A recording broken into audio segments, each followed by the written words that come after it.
እናቴ ለዘመናት ስታመልከው የነበረው ነገር አወቅኩት። አሁን ገጠር ይሄዳሉ አለ። እዛ ሆኖ ደውሎ ሄሎ መምህር ሰላም ነው አለኝ። አቤት እግዚአብሔር ይመስገን አልኩት። እናቴን አባቴን ወንድሞቼን አስቆርቤያለሁ አለኝ። እንዴ ያ ሁሉ ሴት ደብተራ ላይ ስትለኛ ነበር? አዎ አፈራረሰ እኮ እግዚአብሔር ገብቶ ፍርስርሱን አወጣው አለኝ። እንዴት አልኩት። ገና እንደገባሁኝ ከበርሜል ጊዮርጊስ የመጣ ጸበል ነበር አለ ይዞት ሄደው። ገና እንደገባሁኝ ገጠመኝ ላይ ያዳመጥኩ ነበር በአውቶቡስ ሄድኩት አለ። ድንገት ጸበል ስትደፉባቸው የመያዝ ድል ይኖረዋል ስትል ሰምቼ አሁን ይሄን ጸበል እንደዛ ነው ማረገው አለ። እንደገባሁኝ ወደ ባሊ ገለበጥኩት። ጀሪካኑን ወደ ባሊ ገለበጠውና እንደ ግልብጥ ለማድረግ ማለት ነው። ከኋላው አመጣሁኝ ግልብጥ አደረኩባት። እዛው ባለችበት ፍግም ብላ አንድ ሳምንት ሙሉ ሽባ ሆና ተኛች። መንፈሱ ሽባ ያደረጋት። አባቴም እናትህን ልትገላት ፈልገህ ነው ወይ ብሎ ከኔ ጋር ተጣላ። ቅዱስ ጊዮርጊስ የሚሰራውን ታያለህ እያልኩኝ ጎረቤት እያደርኩኝ እዚህ ቤት አትገባትም ብሎ አባቴ ጎረቤት እያደርኩኝ ከዛ በኋላ እናቴ ከህመሟ ስትነሳ ስታገግም እንደው ይሄ ልጅ እንደው አጉል አርጎሽ ነበረ አሉ አባትየው። አይ በል እንግዲህ ኮተትህን አውጣልኝ አሉ እናትየዋ። የምን ኮተት? አንቺ እኮ ከታመምሽበት እንድትነሽ ብዬ እኮ ነው ሁሉም ማድረገው። ለካ አባትየው ቡና እያፈሉ ካራማውን እየተለማመኑ ምን እያሉ ያስነሷት መስሏቸዋል። አንተ እዚህ ቡናህን እያፈላህ እዚህ ተገትሮ ነበር ቆሞ ነበር መልአኩ አሉ። ማን ነው? ጊዮርጊስ። እንግዲህ መልአክ ነው የሚሉት የዋሃን ስለሆኑ መልአኩ ቆሞ ነበር ነው የሚሉት። ጊዮርጊስ በነገራችን ላይ ከነ ቅዱስ ሚካኤል ከነ ቅዱስ ገብርኤል ጋር አንዱ ነው የሚመስላቸው የገጠር ሰዎች። አብዛኞቹ ሰዎች እንደዛ ነው የሚመስላቸው፣ መልአክ ነው የሚመስላቸው እንጂ ኧረ ሰው ነው ስትሏቸው ልክ እንደ ካህዲ ነው የሚያዋችሁ። እና የዋሃን ናቸው። እዚህ ቆሞ ተገትሮልህ ነበር የምታደርገውን ሁሉ እያየ የታዘበ ቆሟል። እያየሁት ነው አፌ አይናገርም እንጂ ሳምንቱ ሙሉ ቆሞ ነበር አሉት። እና ደነገጠ። አባትየውም ልጁም ጥራልኝ ልጄን ጥራልኝ፣ ህይወቴን ልቤን የከፈተልኝ ልጄን ጥራልኝ፣ የኮተትህን አውጣልኝ አለ። ልጁ ሲመጣ አቤት እማዬ ብሎ ሲመጣ ተነሳሽ አለ። ይሄን ኮተት አውጣልኝ ማስከዚ ኑ ይወልኝማ ያልኳችሁ ኑ ይወልኝማ ብሎ የገጠር ሰዎች ጎረቤቶቹን ሰብስቦ ኑ ይወልኝማ ሲል ጊዜ ማን ይምጣ መጣ ነገ እንዳትቀሰፍ እያሉ ሁሉም እያዩ ይሄዳሉ። ማለት የሚያግዘው እንኳን የለም፣ የሚቀበለው እሰይ የሚል እንኳን የለም። ምን ሆናችኋል? ለነገሩ እናቴ መዳፋችሁን እያነበበችላችሁ ስኒያችሁን እየተነበየችላችሁ እድላችሁን እያነበበችላችሁ እንዴት ሳትተባበሯት? እሷስ አምልጣለች፣ ይኸው ድናልኛለች፣ አውጣልኝ እያለችኝ ነው። ቅዱስ ጊዮርጊስ የኔ አባት ጊዜ ልጄ ይኸው ቆሟል ተገትሯል እኮ አሉት። ምንድን ነው የተገተረው? ይኸው እዚህ ጋር ቆሟል ጊዮርጊስ በፈረሱ ቆሟል እኮ መልአኩ ቆሟል። እማዬ መልአክ አይደለም ሰው ነው። እሺ ቅዱስ ጊዮርጊስ ሰው ነው። የት አለ ቆመው? ይኸው እዚህ ቆሟል። በስመ አብ ወወልድ ወመንፈስ ቅዱስ ቆመና እዛው አባታችን ነው ብሎ በቃ ምንም ማድረግ አይችልም። እሱ ያን እየተጋ እየሰገደ እንደዛ እንትን እያለ የነበር ሰው ያላየ ሴትዮ አዩት። አንዳንዴ እንደዚህ ነው። በለዓም መልአኩን ያላየ አህያው አይተዋለች። በአህያ የተመሰለው ስጋችን በኃጢአት የረከሰው ማንነታችን አንዳንዴ መልአክን ያያል። ያ ማለት ግን የብቃት ምልክት አይደለም፣ ወይም ደግሞ የቅድስና ምልክት አይደለም። የመፈለግ ምልክት ነው። እግዚአብሔር ፈልጎን ወደ ቤቱ ሊያመጣት ሲል በምልክት የሚያምኑ ሰዎችን በምልክት ያመጣቸዋል። በወንጌል የሚያምኑ ሰዎችን በወንጌል ያመጣል። በምክር የሚያምኑት በምክር ያመጣል። እኔ በጣም ይገርመኛል። አንዳንድ ጊዜ ካባ የለበሱ አባቶች፣ ትልቅ ቦታ ላይ ያሉ ህዝቡን የሚያስተምሩ አባቶች አንዳንድ ነገር ሲናገሩ በጣም አዝናለሁ። ስላሴ ተገለጠልኝ፣ ማርያም ተገለጠችልኝ፣ ሚካኤል ተገለጠልኝ ትላላችሁ። ኧረ ተው እናንተ ሰዎች ብለው ሲያስተምሩ ግርም ይለኛል። እኔ እንኳን አንድ መሪጌታ እንኳን አይቻላቅም አሉ። እንዴ እኔ ማለት ግዴታ ስላሴ እንዲገለጥልን ቅዱስና ጻድቅ መሆን አለብን? የሚገለጠው እኮ ለሁለት ነገር ነው። አንደኛ የበቁ አባቶች ተገልጠውላቸው ስለ ብቃታቸውና ስለ ቅድስናቸው ሊመሰከር ቃል ኪዳን ሊገባላቸው ይገለጣል። አንዳንዴ ለመቅሰፍትም ይገለጣሉ እኮ ተገልጦ ፊት ለፊት በለዓምን ፊት ለፊት እንደታየው ማለት ነው። አንዳንድ ጊዜ ደግሞ ንጉሥ ዳዊትን ከምድር እስከ ሰማይ መልአክ ቆሞ ለመቅሰፍት ለሰይፍ ሆኖ ታይቷል እኮ። በተለያየ ቦታ ላይ የተለያየ አይነት ይገለጣልና ምልክትን ለሚያምኑ ሰዎች በምልክት ይገለጣል፣ ይታያል። እና የብቃት ጉዳይ አይደለም፣ የመፈለግ ጉዳይ ነው። እግዚአብሔር ሲፈልገን ነው የግዴታ። ደግሞ ሌላ ዩቲዩብ ላይ ደግሞ ሌላ ቪዲዮ ላይ ደግሞ ምን አይቻለሁ፣ አንዲት ልጅ እመቤታችንን ማየት ፈልጋ እናትና አባቷ ቅዳሴ ሲሄዱ ውሰዱኝ ስትላቸው አልወስድሽም አሏት። እሷ ግን ቤት ሆና ይኸው እመቤቴ ተመልከቻቸው ውሰጂኝ ስላቸው አልወስድሽም አሉኝ እናትና አባቴ ብላ እመቤቴን እየነገረቻት ተገለጠችላት ብለው ደግሞ ሌላ ቦታ ላይ ደግሞ አውርተዋል። ምን አይነት ሁለት አይነት መንታ ምላስ እንደሆነ አንዳንድ ጊዜ ይገርመኛል። እኔ እንደዚህ ደፍረን ስንናገር ተሳደበ ይላሉ። እነሱ ላይ ሁለት መንታ ምላስ ሲነገር ደግሞ አያስተውልም ትውልዱ። እና ይሄ ልጅ በጣም ደነገጠና እውነትም አለ እግዚአብሔር ለካ የሚጠራትና የሚመርጣትን ነፍስ ያውቃታል፣ መቼ እንደምትመለስ ያውቃል። እናቴ ያለ ምክንያት አይደለም እንደዛ አቀሽቅሿት በጣም ኃይለኛ ደብተራ የነበረችው። ሞር መንፈስን በደንብ በሚያውቅ ሰው ሰይጣንን በደንብ በሚያውቀው ሰው ይመለሳል ይባላል። አይገርማችሁም? ሰይጣንን በደንብ አድርጎ የሚያውቀው ሰው አንድ ቀን ይመለሳል። ለዚህ ነው ሰይጣን ፈጽሞ ጭልጥ አድርጎ የራሱ የሆነውን ጥበብ ጨርሶ የማይሰጣቸው። ለምን? በደንብ እያወቁኝ በመጡ ቁጥር መስዋዕት አቅርቡልኝ እንዲያርጉልኝ ባልኳቸው ቁጥር የኔን ክፋት በደንብ ያውቁብኛል ብሎ ስለሚያስብ አንድ ቀን ይከዱኛል ብሎ ስለሚያስብ ሰጠት እያደረገ እየገረፈ ነው የሚሰጠው እንጂ በምቾት በድሎት ውስጥ ሆነው እየበሉ እየጠጡ ሀብት ንብረት ኖሯቸው ከዛ ደግሞ ከሰይጣን ጋር ዲል እያደረጉ ምናምን እንዲኖሩ አይፈቅድላቸውም። በውስጣቸው አንድ ህመም ወይ አንድ ብለው የሚያዝኑበት የሆነ ችግር በጣም ከባድ የሆነ የሚፈሩት የሚሰጉት ነገር ያዘጋጃል። በስጋት እንዲኖሩ ነው የሚያደርጋቸው ገንዘብ እንኳን ቢሰጣቸውም። እና በፈረሱ አጠገቤ ቆሟል አሉ። አየሽ እናቴ አጠገብሽ የቆመው ወዴትም ዝንፍ እንዳትይ ስጋሽን ለአንድ ሳምንት ያክል ገትሮት ያስቀመጠሽ መናፍስቶቹ የት እንደሚወስዱሽ ስለሚያውቅ ነው። አዎ ይዞኝ ወጥቶ ወንዝ ላይ ሲጥለኝ፣ ገደል ላይ ሲወረውረኝ፣ አውሬ ሲበለኝ፣ ጅብ ሲነክሰኝ ሁሉ አይ ነበር ተኝቻሉ። ግን ከእንቅልፌ ስነቃ አልጋ ላይ መሆኔን ሳቀው እፎ ይላሉ አሉ። ያ ማለት ምን ሊያረጋቸው እንዳሰበ ቅዱስ ጊዮርጊስ ከእንቅልፋቸው ሲነቁ ግን ቆሟል። አያወሩትም። አንተ ማነህ ለምንድን ነው አጠገቢ ቆምኮ ማለት እንኳን አይችሉም። በልባቸውም እንኳን ያ ማለት አይችሉም። ዝም ብለው ብቻ እንደዚህ ያዩት ጸጥ ነው። ለካ እኔ ጋር ካለው የሚበልጥ ሌላም ኃይል አለ ብለው ነው የሚያስቡት ማለት ነው። እና እዛው ቆሟል ብሎ ያሉበት ቦታ ላይ ጸሎት ክፍል ሰራላቸው ለእናቱ።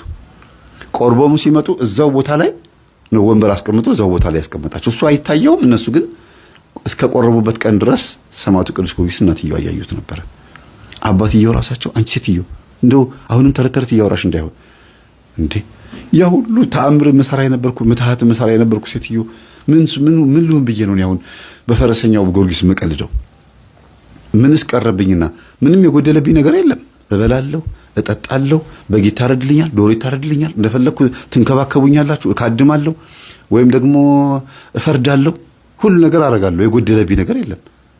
ምን ግድ ሆኖብኝ የመጣ የያዘ ይዞኝ እንጂ ለምንስ እኔ እቀልዳለሁ ብሎ እናትየው ተናገሩና አባትየው በሴትየዋ ንግግር ነው ወደ ቁርባን የመጡት እየፈሩ እንጂ ያዩት ነገር የለም። አባትየው ቡና ስታፈላ እኮ ቆሞ እያየህ ነበረ። ታፈላለህ፣ ራስህ ትጠጣዋለህ። አምጥተህ አፌ ላይ ልታርግ ስትሞክር የምተፋው እኮ አጠገቤ ስለሆነ ነው ብለዋል። ታመው ተገንዘው ተኝተው ነበረ።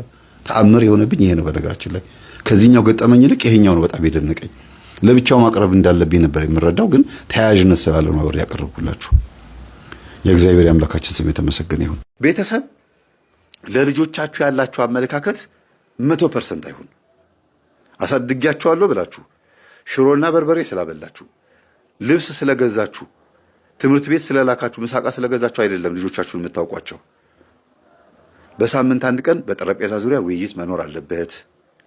ጓደኞቻቸውን በማወቅ ትምህርት ቤት ሄዳችሁ ትምህርት ቤት ውስጥ ያለውን ጸባያቸውን በማወቅ ከዛም ደግሞ በእንቅልፍ ልባቸው የሚባትቱ የሚቃዡም ከሆነ ቤተክርስቲያን ሂዱ ስትሏቸው የሚመልሱት መልስ፣ አድርጉ የምትሏቸውን ማንኛውም ነገር በምን ያህል ፍጥነት ያደርጋሉ፣ አታድርጉ የምትሏቸውን ደግሞ የከለከላቸዋቸውን ደግሞ አድርገዋል ወይስ አላደረጉም ቼክ ማድረግ። ይሄ የልጆቻችሁ ማንነት እንድታውቁ በደንብ ያግዛችኋል። ከዛ በኋላ ልጄ ጥሩ ነው መጥፎ ነው ለማለት በተወሰነ 70 እና 80% ይረዳችኋል። ከዚህ ውጪ ግን ልጄን አውቀዋለሁ ማለት ከባድ ነው። ሁለተኛ ደግሞ ከተጋቡ በኋላ ተውት። በእጮኝነትና በፍቅረኝነት ጊዜ ራሱ እናትና አባቴን እናቴን ላስተዋውቅሽ አባቴን ላስተዋውቅሽ ብለው ይዘዋቸው ፍቅረኛዎቻቸውን ሲያመጡላችሁ አንደኛ ጥሩ ፊት ስጡ፣ ማን ምን እንደሆነ ስለማይታወቅ። የማትፈልጉም ከሆነ እንኳን በዘዴና በሲስተም ለመግፋት የሚመቸው መጀመሪያ ጥሩ ፍቅር ሰጣችሁ ነው። ጥሩ ፍቅር መስጠት ለማን ስትሉ ነው ግን? ለዛ ሰው ስትሉ አይደለም፣ ለልጆቻችሁ ሞራል ስትሉ። እንዴት ብትሉ በጣም አፍቅረዋቸዋል። ስለ እናትና አባት ድረስ ይዘው መጥተው እኮ እናስተዋውቅ የሚሉት እኮ በስላመኑበት ነው። በተለይ ሴት ልጅ ያላመነችበትን በፍጹም ወደ ቤተሰብ አታመጣም። ወንድ ልጅም ቢሆን ምንም ሁለቱም እኩል ናቸው፣ ግን በተወሰነ መልኩ ሴት ልጅ ትብሳለች። አምነውበት ነው ወደ እናትና አባት ይዘው የሚመጡት። የወደፊት ባሌ፣ የልጆቼ አባት፣ ጓደኛዬ፣ አጋሬ ብለው ነው እና እንደዚህ አይነት ነገር ሲፈጠር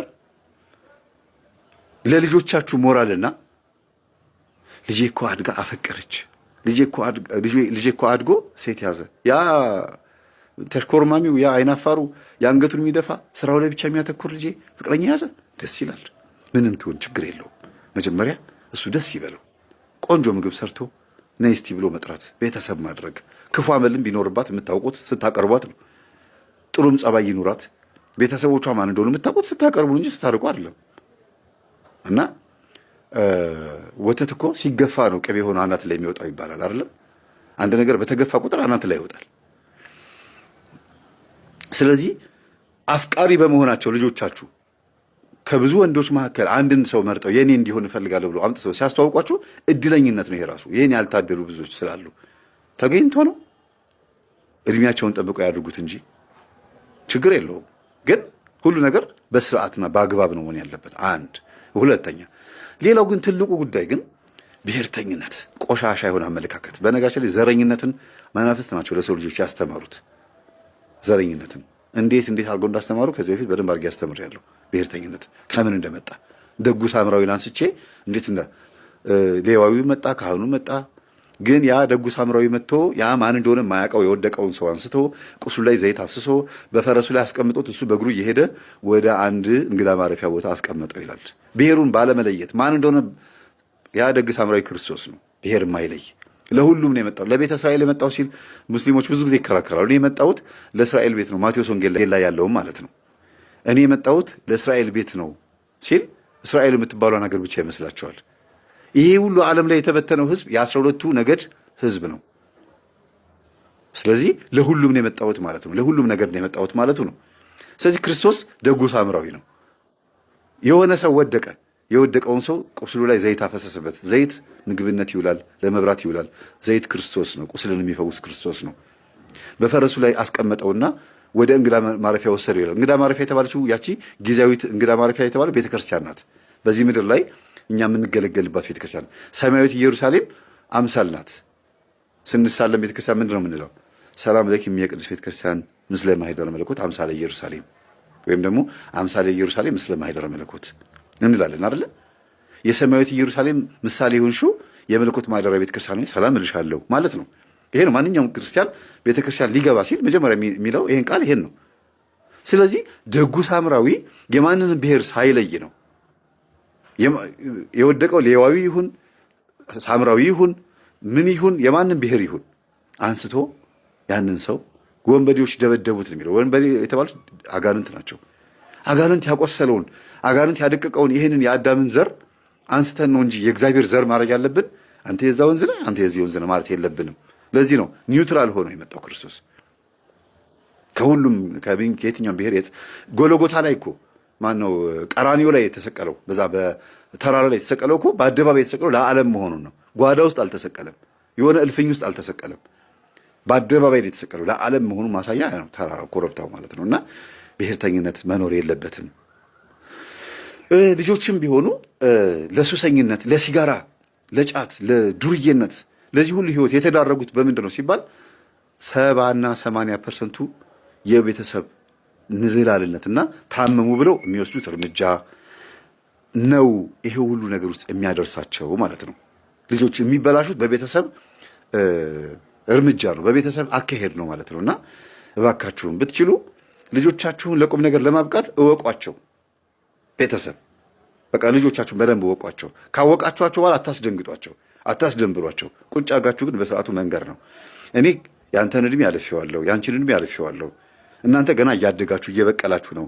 ስታታልሉን የተታለልንላችሁ እናንተ ልጅ ስለሆናችሁ፣ እኛ ደግሞ አዋቂ ስለሆንን፣ ስትሸውዱን የተሸወድንላችሁ እንዳላወቀ ሆነን የምናልፋችሁ በፍጹም በዚህ አይነት መንገድ እንዳደነግጡ ስለፈለግን ነው እንጂ እናውቃለን ብላችሁ ማሳየት ነው።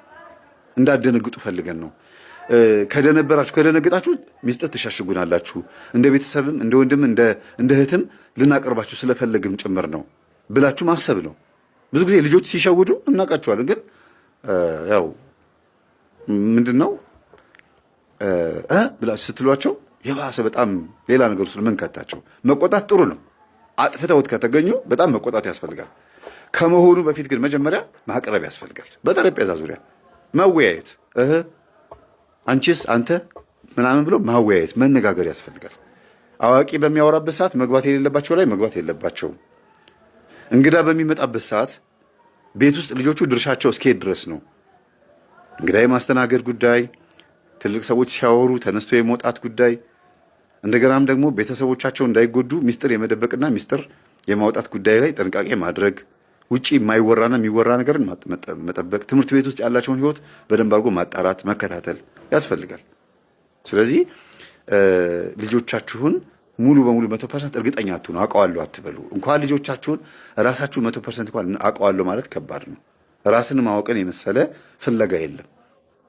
ትልቁ ፍለጋ መሆን ያለበት ራስን ነው። ሰው ራሱን ፈልጎ ካገኘ ማንንም ሰው አያጣም፣ እግዚአብሔርንም አያጣም። ዩኒቨርስን በሙሉ ማወቅ ይችላል ራሱን ካወቀ። ይሄ መልእክት ማስተላለፈው ለኦርቶዶክሳውያን ነው።